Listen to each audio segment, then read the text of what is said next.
Hello viewers, আসসালামু আলাইকুম। স্বাগতম জানাচ্ছি নতুন আরও একটি ভিডিওতে। আজকের ভিডিওতে আমি আলোচনা করতে যাচ্ছি পরিবহন সেক্টরের কিং হানিফ এন্টারপ্রাইজকে নিয়ে।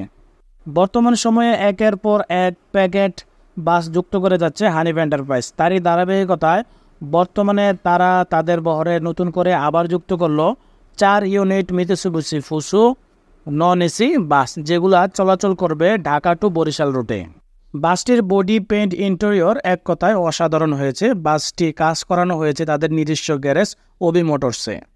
আপনারা জানেন সম্প্রতি তারা আরও 5 ইউনিট ফুসো বাস যুক্ত করেছিল তাদের বহরে, যেগুলো এনা ট্রান্সপোর্টে নেওয়ার কথা ছিল। সে 5 ইউনিট বাস সম্ভবত তারা ঢাকা টু সিলেট রুটে চলাচল করাবে। বরিশাল রুটের এই ফুসো বাসগুলোর ইন্টেরিয়র যথেষ্ট সুন্দর এবং কারুকাজ দিয়ে সম্পূর্ণ করানো হয়েছে। এক কথায় বলতে গেলে অসাধারণ ইন্টেরিয়র ডিজাইন করেছে ওবি মোটরস। বাসগুলোতে সর্বমোট 2 সিটের কম্বিনেশনে সর্বমোট 41টি সিট দেওয়া হয়েছে এবং বাসগুলার পেইন্ট অ্যাপ্লাই করা হয়েছে সাদা, লাল, খয়েরির কম্বিনেশনে। বাসটির পেইন্ট মোটামুটি আমার কাছে ভালোই লেগেছে, সিম্পলের ভিতরে গর্জিয়াস।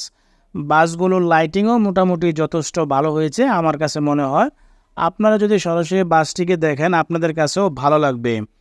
বাসগুলোর ব্যাক এবং ফ্রন্ট যথেষ্ট পরিমাণ সুন্দর হয়েছে। তার পাশাপাশি ফ্রন্টের লাইটিংগুলো চোখে লাগার মতো, এক কথায় অসাধারণ, যেগুলো আপনার কাছে সহজভাবেই বলতে গেলে অসাধারণ লাগবে।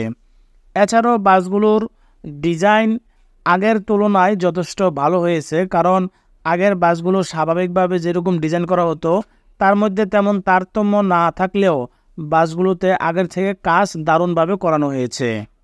বাসগুলোর রেজিস্ট্রেশন নাম্বার এখনও সংগ্রহ করা হয়নি। আশা করা যাচ্ছে ঢাকা বরিশাল রুটে সার্ভিস দেওয়ার আগ মুহূর্তে তাদের রেজিস্ট্রেশন নাম্বার চলে আসবে। হানিফ এন্টারপ্রাইজের এই বাসগুলোতে যদি আপনারা ঢাকা টু বরিশাল রুটে ভ্রমণ করতে চান তাহলে আপনাদের ভাড়া গুনতে হবে 500 টাকা। হানিফ এন্টারপ্রাইজের এই বাসগুলোর কাজ আপনাদের কাছে কেমন লেগেছে অবশ্যই কমেন্ট করে জানাবেন। এবং ঢাকা টু বরিশাল রুটের হানিফের গাড়িতে যারা ভ্রমণ করেছেন চাইলে আপনারা আপনাদের ভ্রমণ অভিজ্ঞতা শেয়ার করতে পারেন ভিডিওর কমেন্ট বক্সে। সবাই ভালো থাকবেন, সুস্থ থাকবেন। আল্লাহ হাফেজ।